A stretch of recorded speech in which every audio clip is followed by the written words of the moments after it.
Yoga, 20, kurir paket di Palembang yang kehilangan motor beserta 138 paketnya tak kuasa menahan tangisnya saat meminta bantuan YouTuber Wilye Salim.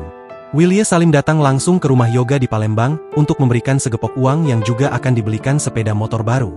Momen tersebut dibagikan Wilye Salim lewat Instagram miliknya Wilye27, Selasa, 18 Maret 2025. Dalam unggahan itu, Yoga sebelumnya tampak meminta bantuan sang YouTuber agar bisa bekerja lagi untuk membantu keluarganya. Yoga mengaku dirinya tulang punggung keluarga yang tinggal bersama sang ayah dan adiknya. Sementara orang tua Yoga sudah berpisah. "Kak Wilye, motor saya diambil paksa sama maling yang gak punya hati.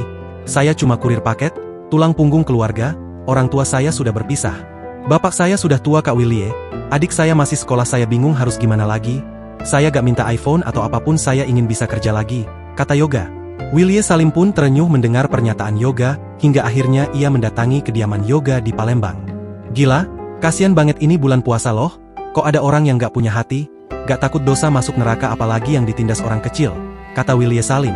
Wilye pun lantas terbang ke Palembang untuk menemui kurir tersebut, untuk memberikan sepeda motor baru. "Ayo kita beliin motor baru," kata Wilye. Selain memberikan sepeda motor baru, Wilye Salim juga memberikan uang segepok untuk Yoga. Dalam unggahan Wilye ini pun sontak menyita perhatian, hingga dikomentari Wali Kota Palembang, Ratu Dewa. Dalam komentarnya, Ratu Dewa mengucapkan terima kasih kepada Wilye Salim yang telah membantu Yoga. Download Tribun X sekarang, menghadirkan lokal menjadi Indonesia.